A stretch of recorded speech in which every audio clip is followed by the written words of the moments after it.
Well, to ensure safe pedestrian and bicycle access, the council would need to ensure that the codes were in place requiring that any development adhere to a standard with adequate easements, adequate spacing, markings, whatever safety banners are necessary to keep regular pedestrians, children, and bicycles safe.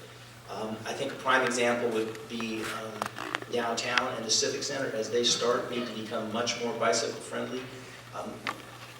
Foothill is a county road, not ours, but we could probably help a bit there. Fallen Leaf Lane and other roads that are potentially more friendly to bicyclists are good places to start by setting an example. You can't go back into a neighborhood that's already there, but easily, but there are a few where we could set an example.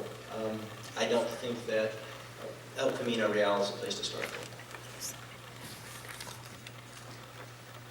Thank you, Robin. And if I'm correct, the question was regarding incorporating bike and pedestrian planning into the review of projects. So this is something that our council actually has taken a step at trying to make progress in. This is an important thing, being able to take into account how are people getting on foot and on bicycle to and from the projects that we're approving, but also past the projects we're approving, so that their entire trip isn't impeded by a single structure that we allow to be built. In order to address this, we did try to merge our Transportation Commission with our Planning Commission, hoping that it made more sense to have those two organizations be one and the same, because every planning project is a transportation project. So I believe that we have opportunities to improve the step that we've already taken, and we've been sending planning commissioners to traffic camp to learn more about traffic planning needs as well, but I think that's the right approach, is to incorporate it physically.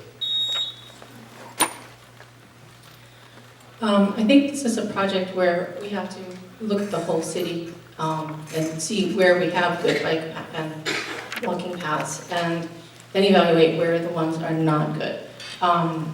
In addition, for all new development, I think we could just make that a blanket. We should include it, in all spaces where it makes sense.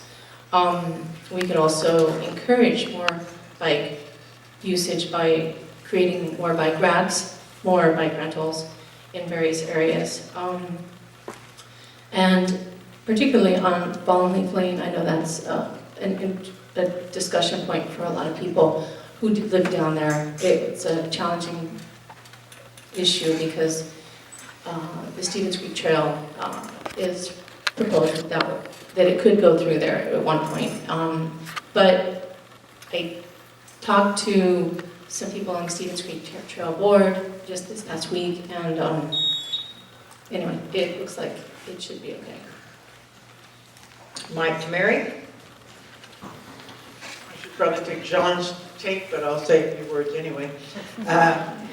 I just think it's a will that we need to strengthen, that we want people to be able to walk and use bicycles more frequently. So that includes all of the things that have been mentioned so far, as well as listening to BPAC and to those people who regularly try to walk and ride their bikes. And that goes to one of the themes I'm using every day in the campaign, which is we have the talent and we have people out there who are involved in almost every issue that comes up. So we ought to be listening to them and using best practices to make this a good place to gather safely.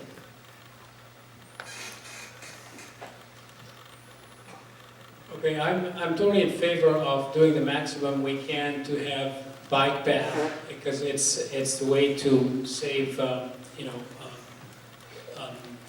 greenhouse gases and to have a much pleasant and safer route. The thing is, we have to be a little careful, and so I think we should include it in the development process and make it a point that we look at for every development. However, we should be careful not to go to an excess.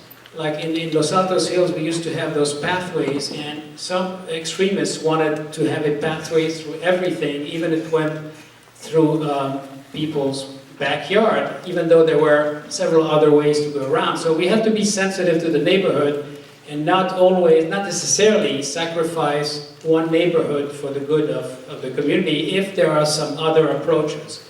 So, I mean, Full and Leaf is one of them that I think everybody who doesn't live there wanted to go through there, except the people who live there.